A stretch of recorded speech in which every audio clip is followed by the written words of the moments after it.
Fala galera, muito bem-vindos ao canal Reação Rubro-Negra. No vídeo de hoje nós vamos conferir aqui mais um pouco aqui do debate aqui do Linha de Passe da ESPN Brasil, falando sobre a vitória acachapante do Flamengo sobre o Vélez, 4-0 na Argentina, naquele estádio, aquele pasto que eles chamam de gramado. Vamos trocar de janela aqui? Lembrando de te pedir para se inscrever. É muito importante que você se inscreva, como você pode ver ali em cima, rumo aos 2.000 inscritos. Conto com cada um de vocês ajudando. Acione o sininho, deixe like no vídeo, ou dislike se não tiver gostado, enfim. Deixe sempre comentário aí se você quiser comentar sobre o que você está vendo no vídeo. Você deixa um comentário sobre o vídeo. Se você não quiser, me diz só de que cidade e que estado você é. E é isso aí, sem mais enrolação, like no vídeo, se inscreva no canal, 3, 2, 1... Estamos voltando, mas é legal, manda pro ar. Manda no ar. Segundo o nosso Rodolfo Rodrigues, né, publicou aqui no Twitter dele que as maiores goleadas de visitantes em fase semifinal de Libertadores são, em 63, Botafogo 0, Santos 4, em 2003, América de Cali 0, Boca Juniors 4, e agora, em 2022, Vélez 0, Flamengo 4. iguala. Histórico, né? Como a gente Histórico. falava aqui no início do programa. Histórico. As perguntas foram feitas ao Dorival, ele está certo, em nenhum momento o técnico vai dizer, não, estamos classificados e tal. Óbvio. Chamou a atenção uma pergunta que nós esperávamos até que fosse feita a respeito do que o Flamengo pretende fazer no próximo recorte. Provavelmente o Dorivapo vai inverter a parada. Como essa situação aí do Vélez já está praticamente resolvida, e a do São Paulo está bem encaminhada, eu acredito que o Flamengo agora vai voltar as energias para o Campeonato Brasileiro, para tentar diminuir ainda mais a vantagem que o Palmeiras tem, até porque o Palmeiras perdeu ontem, antes de ontem, né? Perdeu terça-feira para o Atlético, e eles vão ter que dar um foco nessa partida para semana que vem, poupar uma galera para acabar não perdendo essa vaga na final da Libertadores, que é uma parada importante para eles, né? Assim como é pra gente. Só que a gente tem a vida mais fácil porque a gente tem um 3-1 no São Paulo, a se resolver só daqui a 2 semanas, mais ou menos. E tem um 4-0 no Vélez que vai se resolver no Maracanã também. Os dois jogos vão se resolver no Maracanã. Então, acredito eu que na próxima partida contra o Ceará, às 11 da manhã, no Maracanã, o Flamengo provavelmente vai com a força mais máxima que der para tentar liquidar essa fatura, garantir uma vitória. E principalmente, porque o Flamengo deve jogar esse jogo, deve ser domingo de manhã, 11 horas da manhã, já sabendo o que aconteceu no jogo do Palmeiras. Então, se o Palmeiras perder, a gente já vai para essa partida sabendo que se vencer, diminui 3. E aí já cai a vontade deles cai para 4. Então, vamos que vamos. O Flamengo tem o Ceará no Campeonato Brasileiro, tem 7 pontos de desvantagem para o Palmeiras. O Palmeiras vai jogar contra o Bragantino em Bragança Paulista, obviamente com um olhar totalmente voltado para terça-feira, depois do que aconteceu ontem, né? E o Flamengo joga contra o Ceará. Aí faz essa volta, enfrenta o Vélez. Depois tem o Goiás no Campeonato Brasileiro fora de casa, enquanto o Palmeiras joga com o Juventude em casa, né? Aí a rodada em tese favorece um pouco mais o Palmeiras, imaginando a qualidade dos adversários e dificuldade dos confrontos. Aí o Flamengo faz a volta da Copa do Brasil, já encaminhou a classificação contra o São Paulo no Morumbi e finalmente pega o Fluminense, enfrenta o clássico do Fluminense, né, depois desse recorte, Fluminense que estará vindo de uma decisão contra o Corinthians, semifinal da Copa do Brasil. Se você olhar a dificuldade dos jogos, todos os próximos jogos são mais difíceis que o jogo de volta contra o Vélez. Até a quase nula chance de ser eliminado pelo São Paulo na Copa do Brasil é maior do que a chance inexistente de ser eliminado pelo Vélez. Uma chance existe, é minúscula, é muito pequena, e a outra, ela não existe. No meio disso você tem um campeonato brasileiro. E um campeonato que hoje tem só um favorito, o Palmeiras. Por conta da diferença de pontos, 7 pontos à frente do Flamengo. O Palmeiras, creio eu, não terá os seus principais jogadores no final de semana. Talvez um ou outro, o Jean citava ontem, talvez o Dudu, que raramente sai, o Gustavo Gomes, que nunca sai da equipe, porque o Palmeiras tem um jogo duríssimo, mas duríssimo contra o Atlético Paranaense na próxima semana. Duríssimo. O Palmeiras começou como favorito, sem F maiúsculo, favorito. O Palmeiras agora nem sei mais ser favorito, talvez um pouco favorito. Eu considero um pouco favorito a chegar à decisão da Libertadores, mas se for eliminado depois de perder por 1-0 fora, ganha por um gol de diferença em casa, pode até fazer uma atuação de gala e eliminar o Atlético Paranaense. A gente não pode duvidar do time bicampeão da Libertadores, de um time que tem diversas virtudes, inclusive anímicas, para conseguir lidar com esse tipo de partida. Mas fato é que o Palmeiras há algum tempo não vem jogando bem. Não foi bem contra o Corinthians, não foi bem contra o Fluminense, não foi realmente bem contra o próprio Flamengo. Aí no jogo que tinha que crescer não conseguiu. Não vai ter o Danilo no jogo de volta. Vamos ver a condição do Veiga. Até acho que o Veiga vai acabar atuando, mesmo sem todas as condições. Vai ter que fazer um jogo propositivo. O time do Filipão pode tornar o jogo muito duro. Ou seja, é um jogo dificílimo para o Atlético Paranaense e para o Palmeiras, né? O Abel tem que poupar no final de semana. Estamos tentando trabalhar com a lógica. Vamos supor que o Palmeiras não ganhe do Bragantino. O Palmeiras empate com o Bragantino. E o Flamengo consiga ganhar. A diferença cai para 5. 5 pontos. 5 pontos. 5 pontos, uma rodada para a briga de fato começar cabeça a cabeça. Uma rodada. Para um time que tem um elenco, que nem o do Flamengo, capaz de lidar com as duas competições. Quando o Dorival chegou, o Dorival não chegou para ganhar as 3 competições. Está perfeito. Concordo. Mas a situação que se apresenta hoje, ela precisa ser avaliada sob todos os prismas, todos os aspectos. E um deles é a da possibilidade do Flamengo entrar, literal, e não está, entrar numa briga direta pelo título do Campeonato Brasileiro. Ele já é finalista da Libertadores e ele está muito próximo de ser finalista da Copa do Brasil. Qual tem que ser a prioridade agora? Eu acho que eu já falei isso antes dos 2 jogos de mata-mata que o Flamengo conseguiu lidar bem, com o jogo do Morumbi e o jogo de hoje no José Amalfitani. Os jogos reforçaram ainda mais a minha ideia, que é a mesma do Jean, né? O Jean falou a mesma coisa que eu, teve gente que discorda, gente que concorda. Os jogos aumentaram a minha convicção. Então eu penso do mesmo jeito, respeito o planejamento. Não sei se o Dorival tem alguma espécie de, entre aspas, pacto com o elenco. Vocês jogam esse campeonato, aqui eu não vou tirar de vocês. Eu acho que para o time mas alternativo... Não faria sentido, né? Não, eu também acho que não. Eu acho que para o time alternativo do Flamengo, jogar uma partida de volta da Libertadores, tem um ou outro jogador titular ali. Por exemplo, o Gabigol. O Gabigol jogou muito bem, mas está com problema de finalização, está com problema de confiança. Põe para jogar, se não tiver problema físico. Primeiro, porque ele gosta muito de jogar. Segundo, porque ele pouco se machuca. Terceiro, porque ele precisa voltar a fazer gols para ser o Gabigol que ele pode ser. Porque no mais ele já é. Só que na finalização ele continua devendo muito e quando ele perde o gol mais perdido de todos, o gol está aberto, ele coloca no pé esquerdo dele, aí finaliza e ele perde o gol. A reação dele no gramado, com a cara no gramado, olhando de lado, o cara que está pensando ali. É um ser humano ali, tá? Não é um personagem irreal. O que está acontecendo? Isso só vai ser revertido quando ele botar a bola para dentro. Então eu acho que o Dorival precisa em algum momento olhar um pouquinho diferente já para o Campeonato Brasileiro. Mas eu respeito, obviamente, se ele não olhar, eu entendo o planejamento. O importa para o Flamengo, em primeiro lugar, ganhar a Libertadores. Se der, ganhar a Copa do Brasil e o Campeonato Brasileiro. Aí faça o que acharem melhor. O torcedor do Flamengo tem direito a opinar também. Para mim, o Campeonato Brasileiro tinha que ser levado de agora em diante, pelo menos por algum tempo, como se fosse a prioridade do clube, mas por algum tempo só. Eu concordo. Então, eu acho assim, que faria todo sentido a inversão nesse momento, pelo encaminhamento que o Flamengo tem nas 2 semifinais. Embora em graus diferentes. É muito difícil o São Paulo conseguir reverter, mas eu entenderia se o Dorival tivesse na cabeça que não. Por mais que eu esteja realmente encaminhado com a classificação para a final na Copa do Brasil, contra o São Paulo eu quero ter os meus titulares. Se assim for, aí tem aquela coisa da quarta, né? Você manter um espaçamento entre os jogos e você preferir que os caras joguem a cada 7 dias.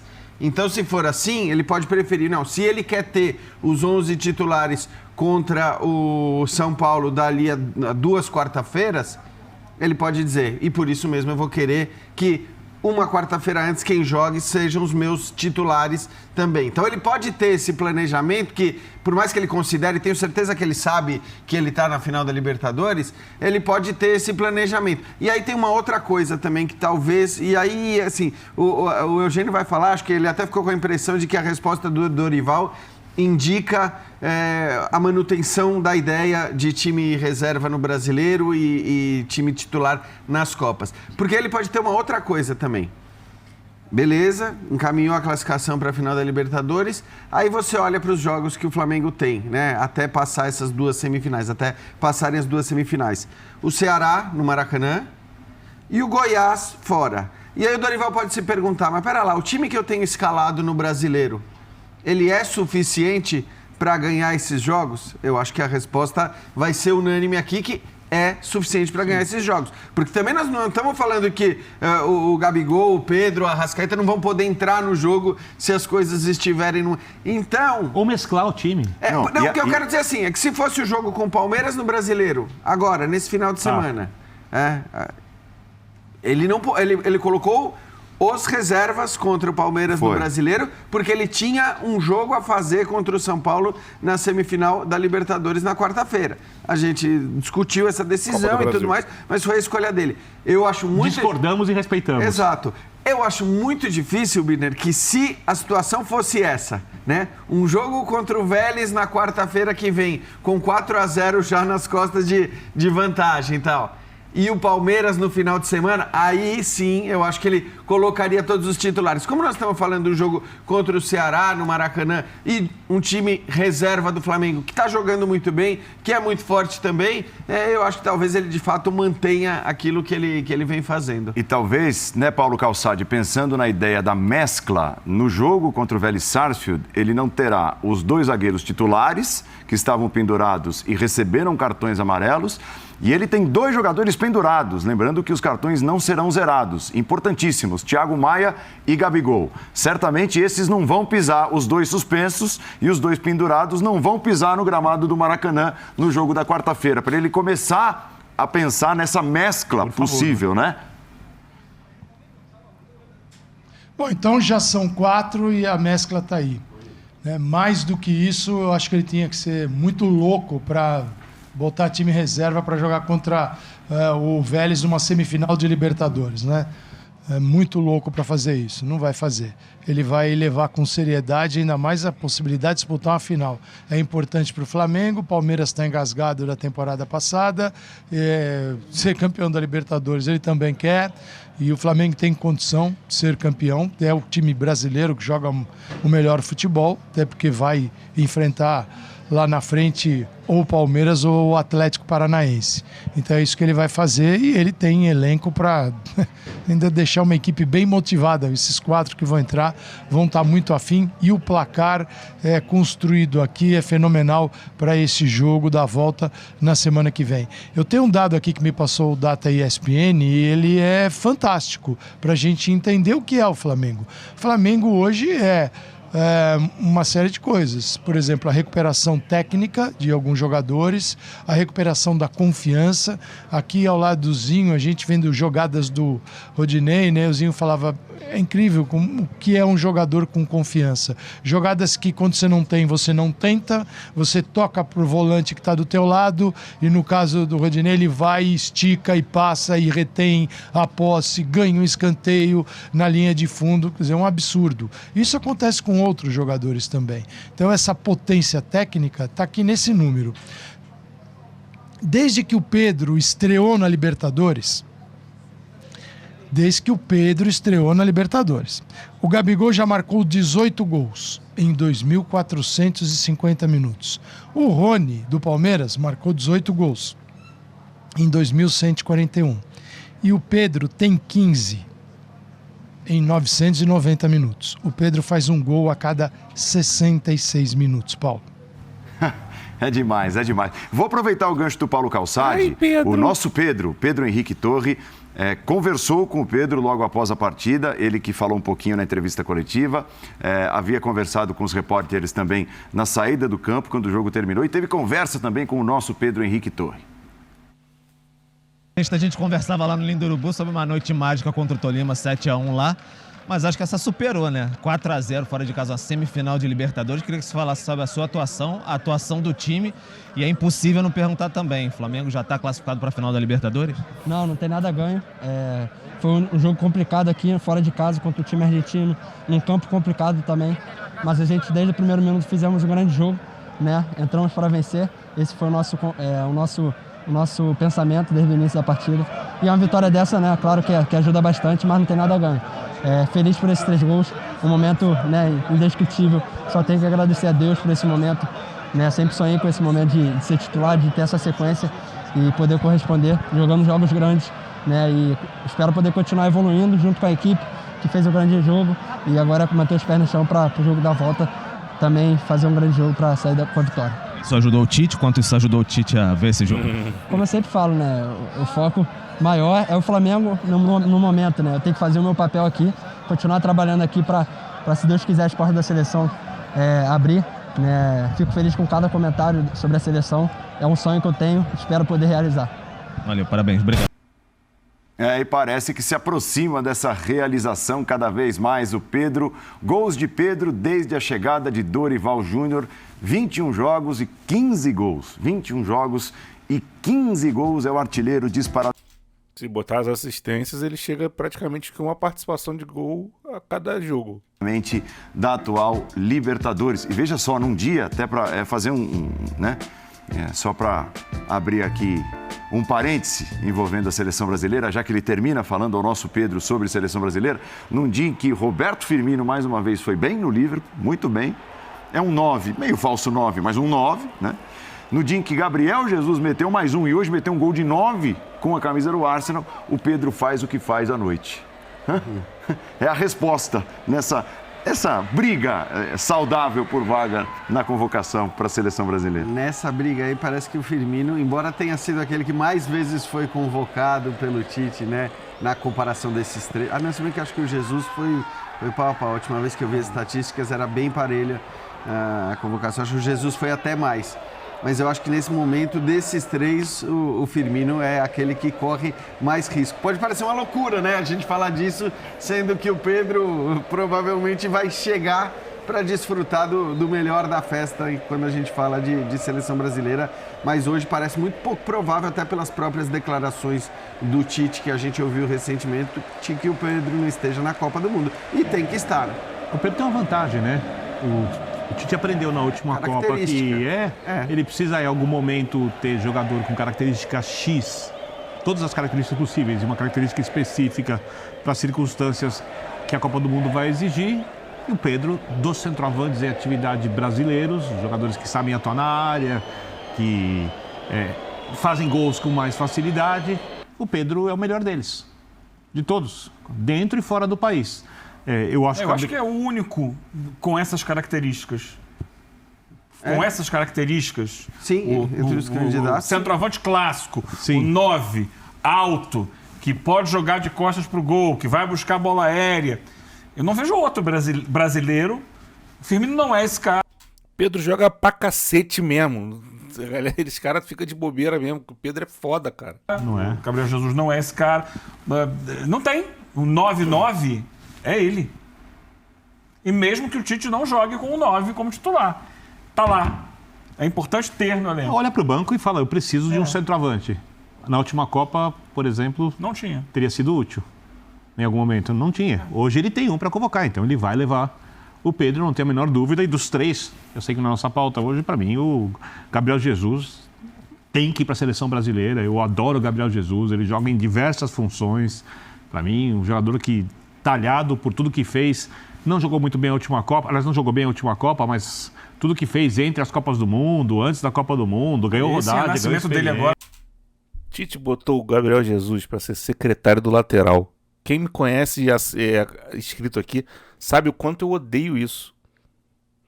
Se botar o Gabriel Jesus num esquema com mais um cara fazendo dupla com ele, tipo assim, Pedro e Gabriel Jesus, com o Neymar por trás fazendo a função que faz o Arrascaeta no Flamengo, o Hexa vem fácil. Ficar botando atacante para marcar lateral é muito escroto. E me admira que o torcedor de hoje em dia fica comentando sobre o futebol. Acho isso normal, cara, porque no meu tempo, quando a gente ficava comentando, o jogador do ataque marcava um pouco mais do que aquela pressão no campo do adversário, a gente achava ruim. Porra, o Joel botando não sei quem pra ficar correndo atrás dos outros, marcando que nem zagueiro, que não sei... Porra, a gente reclamava pra cara, cornetava. Me admira que hoje o torcedor acha legal, não, que eu gosto muito do ponta fulano de tal, porque ele joga pela beirada e acompanha o lateral. caralho que tem que acompanhar a lateral. Quem tem que acompanhar o cara é o lateral que tem que acompanhar o atacante, pô. Cara, que loucura isso. Nossa, não. Cara, Tá tem que renascendo. ir. Já o Firmino E é uma oscila outra muito. coisa. Talvez das características mais parecidas, o Matheus Cunha, né? Vamos dizer, o cara que talvez mais se aproxime. é. Ó, eu tive a oportunidade de conversar com o Tite em dezembro, né? E uma conversa franca, muito legal, de algumas horas e tudo sobre possíveis convocados e tal. Eu acho que dá pra soltar a seguinte frase. O Tite encontra no Pedro tudo que ele sonhava ver no Matheus Cunha em dezembro. Isso, é isso. É isso aí. Porque lá em dezembro, tudo isso que o Pedro está fazendo, ele queria ver no Matheus Cunha. E não fez, e o Matheus não embalou. Cunha machucou. Só abriu esse espaço porque ele foi para a Olimpíada no lugar do Pedro. O Pedro, o Flamengo não deixou ir. Perfeito. E aí o Brasil foi campeão olímpico, ele jogou e o Tite olhou, tem esse jogador aqui. Eu lembro do ano passado, de uma entrevista do Renato Portaluppi, quando ainda era técnico do Flamengo. O Flamengo jogou com o Ceará, empatou lá no Ceará. E ele era muito perguntado sobre aquela velha pergunta: dá para jogar Pedro com o Gabigol? E ele não colocava os dois juntos. E ele falou: o Pedro ainda vai jogar numa Copa do Mundo, mas não vai ser essa. O Renato... Não vai um caralho. Vaticínio, não vai ser essa. Não seria essa se ele continuasse como técnico do Flamengo, porque ele não colocava o Pedro para jogar. Agora, com o Dorival, você vê, com pouco tempo o Tite já vai chamar. Porque o Tite já anunciou que vai convocar o Pedro. É isso, já anunciou. Já anunciou, já tá... Para os amistosos ele está convocado. E eu acho que, consequentemente, também... A não ser que alguma coisa saia do caminho para a Copa do Mundo. Mas o Matheus Cunha é isso, ele aproveitou aquele momento. Só que é um jogador que não tem exatamente essa característica do Pedro. Ele sai Olha, eu tinha reserva do Morata. A tentativa era essa, justamente. Assim, era para ter o centroavante, ele convocou o Matheus Cunha, mas... Do jeito que esses caras falam do Pedro e do Matheus Cunha, parece que cada jogador de futebol, mesmo os que jogam na mesma posição, que não existe jogador que faz a mesma coisa. Tá, assim, se você for olhar na acepção do conceito, não realmente nenhum jogador faz exatamente a mesma coisa. Mas tem, por exemplo, tem o atacante correria de lado de campo, que é basicamente quase todos são iguais, que é correria, marca lateral, cruza pra área, com o centroavantão faz o gol. Aí tem a outra vertente de jogador do lado do campo, que é o jogador que faz correria, marca o lateral, mas esse cara ele é mais faminha, ele corta pra dentro e chuta pro gol. E aí esses caras normalmente têm mais fama. Aí tem o centroavante, tem o cara que marca muito gol e finaliza muito, não sei o quê. Mas aí tem o cara que marca muito gol, finaliza, mas ele faz um pivô, segura a bola no ataque e não sei o quê. E aí do jeito que esses caras falam, parece que cada cara é um cara e que, com a característica do Pedro, só existe o Pedro. Com a característica do Matheus Cunha, só existe o Matheus Cunha. Com a característica do Firmino, só existe o Firmino. E a gente, na real, a gente sabe que não é assim. No meu tempo, que eu era moleque e ficava acompanhando futebol, a diferença que haveria entre o Matheus Cunha e o Pedro é que o Pedro é foda e o Matheus Cunha só é bom. Os dois fazem basicamente a mesma coisa, só que no pivô, Pedro é melhor. Na finalização, Pedro é melhor. No cabeceio, Pedro é melhor. No domínio de bola, Pedro é melhor. Habilidade, Pedro tem mais. É isso. Por exemplo, você pega aí, sei lá, Aloysio Chulapa e o Washington Coração Valente. Faziam basicamente quase a mesma coisa, só que o Washington Coração Valente era melhor. Por mais que o Aloysio seja mais famoso e mais falado. Ele é mais famoso porque ele é carismático. Mas o Aloysio era basicamente um pivô. E muitas vezes ele dava mais assistência e fazia mais o pivô de segurar a bola no ataque do que fazer gol. Teve campeonato que o Aloysio fez um gol, 2. Mas o time do São Paulo onde ele jogava fazia gol pra caralho. Porra, no time do São Paulo que jogava o Aloysio, quando jogou o Adriano não fazia gol pra cacete, mas muita coisa mesmo. E já o Aloysio não fazia muitos gols. Não era um atacante de muitos gols, mas ele tinha presença de área, ele era forte, voluntarioso e etc. E aí entre o Aloysio e o Washington era bem melhor. O Washington era finalizador absurdo, na cabeça ele era letal, absurdo. Então, é isso, não é, poxa, que o Matheus Cunha, características que o Pedro tem, o Matheus já não tem, não entrega a mesma coisa pro Tite. O Pedro é foda, o Matheus Cunha só é bom. E os dois são basicamente o mesmo tipo de atacante, só que um tem as características que ele tem, que o Matheus Cunha não entrega. Qualidade. Matheus Cunha tem habilidade, Pedro tem mais. Matheus Cunha finaliza bem, Pedro finaliza melhor. Matheus Cunha é bom na cabeça? Pedro com cabeceia é melhor. Matheus Cunha é forte? Pedro é mais forte. É isso. Mas, hoje não dá nem... Eu acho o Pedro mais jogador que o Morata, tá? Pra fazer uma comparação. Porra. Eu acho o Pedro mais jogador. Eu sei, se eu tivesse que escolher um pra começar, tudo bem. Precisa ser testado mais tempo fora, precisaria jogar fora pra gente saber, né? Jogar fora um caralho, cara. Pelo menos esse cara tem que parar com essa doença de não, porque ele tem que ser testado lá fora na Europa pra saber se ele é bom. Brother, não tem que. Não tem que. O maluco jogando bem aqui é bom em qualquer lugar, pelo amor de Deus. Porque, poxa, porque ele foi testado na Europa não deu certo. Cara, muitas vezes o cara não dá certo por uma série de fatores que não tem nada a ver com a qualidade dele. Você vê vários caras que jogaram fora do Brasil e não deram tão certo, vieram pra cá e arrebentaram pra caralho. No Flamengo tem vários exemplos. E em outros clubes, no Palmeiras tem vários exemplos no futebol brasileiro no geral, cara.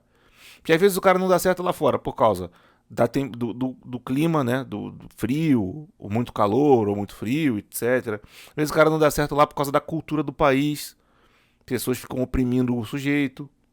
Que o cara muitas vezes tem que ir pra fora pra resolver a vida da família, e aí fica aquela coisa, puta, mano, porra, mas eu preciso ficar aqui. Mas às vezes o cara não quer estar ali, e aí isso impacta no rendimento dele.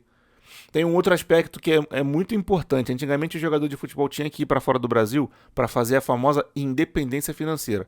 Ele ganhava um salário para jogar aqui que permitiria ele viver bem, mas o cara queria garantir a vida dos filhos, dos netos, fazer investimentos, se tornar um cara que, teoricamente, quando para de jogar não vai precisar mais do futebol, fazer nada ligado ao futebol para poder se garantir. A gente vê muito jogador da antiga que era foda e era brabo e tinha status, vivendo uma vida super normal hoje porque não teve cabeça de fazer isso, não ficou na Europa há muito tempo.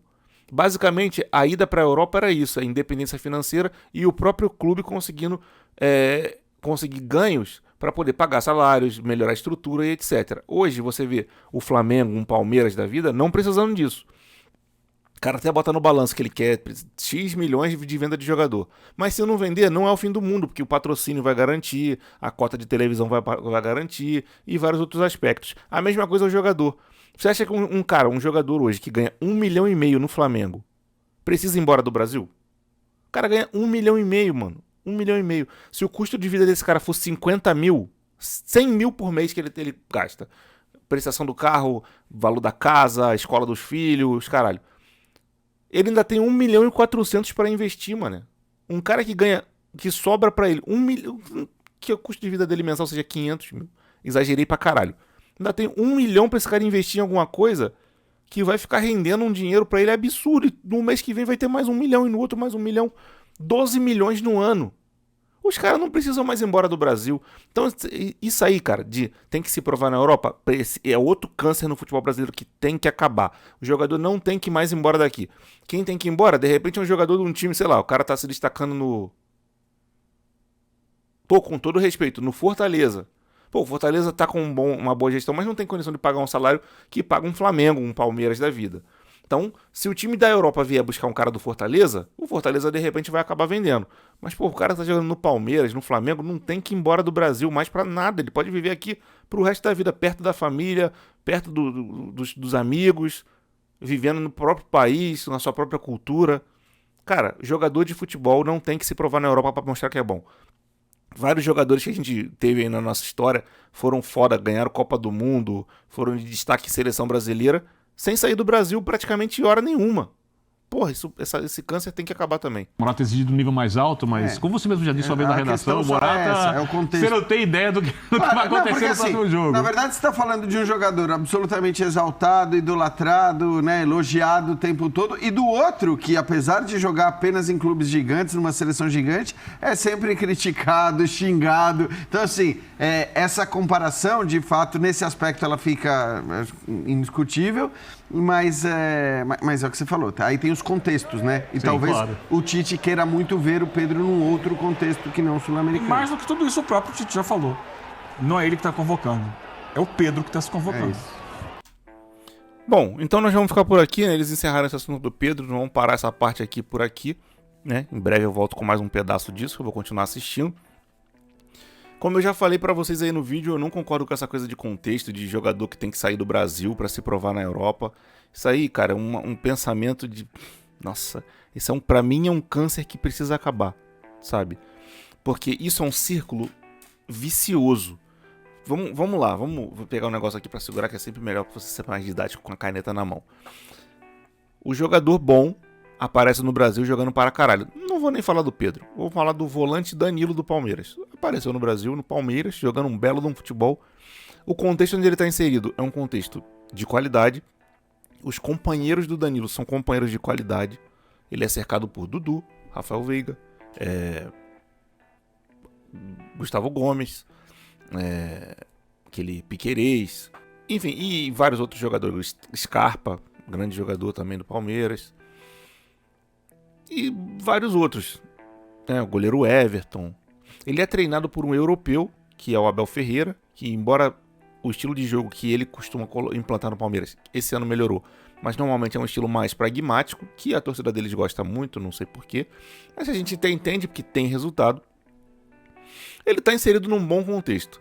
Ele disputa com alguns clubes que não tem tanta qualidade no elenco, etc. Mas ele tem um grau de enfrentamento bom contra o Flamengo, contra o Corinthians, contra o Atlético Mineiro, contra alguns clubes aqui que tem bom enfrentamento.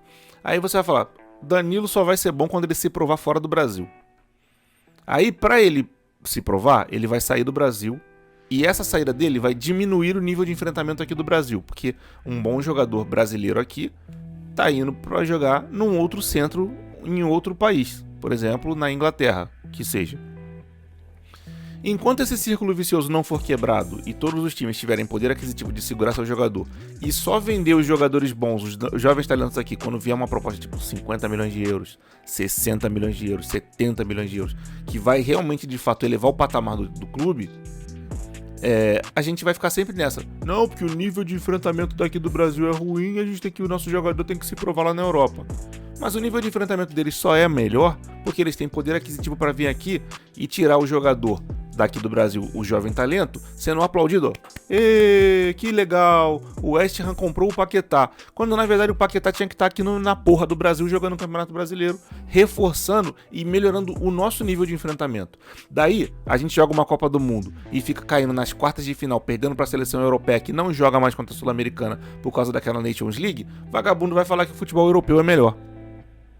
Só que o clube brasileiro, não adianta nada você... Não, agora austeridade. 2013 veio o Flamengo, austeridade agora, vamos pagar as dívidas, transformar o nosso clube numa potência. Transforma numa potência e vende o jogador jovem para um time europeu dizer que o futebol de lá é melhor. Então, cara, não concordo com essa porra. Não acho que o Pedro tem que sair daqui para ter nível de enfrentamento com ninguém. Eu acho que ele só saiu do Fluminense aquela vez pra Fiorentina porque ele queria ir pro Flamengo. O Fluminense não ia vender direto, porque ele ficou lá, só jogou um jogo. Muito estranho isso. Provavelmente já tinha algum acordo do Flamengo com a Fiorentina. A Fiorentina de repente nem tava na jogada. Às vezes, botar o que eu penso que poderia ter acontecido. O Fluminense quer comprar o que não quer vender o Pedro pro Flamengo. O Flamengo vai num clube aleatório lá da Europa. Chega a Fiorentina, olha só. Quer ganhar uns 2, 3 milhões de euros facinho? Ah, quero, como? Então, tem um atacante lá no Brasil chamado Pedro, vou te dar o dinheiro, você compra ele e depois me revende. Eu te dou o dinheiro que eles quiserem. Ah, eles querem 11 milhões de euros. Beleza, eu dou os 11 milhões e você compra. Depois eu compro de você por 15. Pode ser? Pode. É isso que poderia ter acontecido. Que assim, o Pedro joga tanto que se ele for pra lá, ele com certeza vai se provar lá, vai jogar pra caralho lá, porque ele é bom, o moleque tem recurso, cara. Então, enfim, pra gente parar de se alongar, não tem que ir embora se provar nenhum jogador daqui do Brasil. A gente tem que ter um campeonato mais forte aqui. E se o Tite quiser convocar o Pedro, ele vai convocar o Pedro sendo titular ou reserva do Flamengo. Bom, vamos trocar de janela? Lembrando de te pedir para se inscrever no canal. É muito importante que você se inscreva para ajudar o nosso canal a continuar crescendo e espalhar a palavra.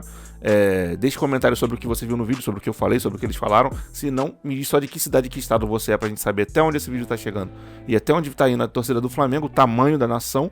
E é isso aí. Vou ficando por aqui. Grande abraço para todo mundo. Fique todo mundo na paz e fui.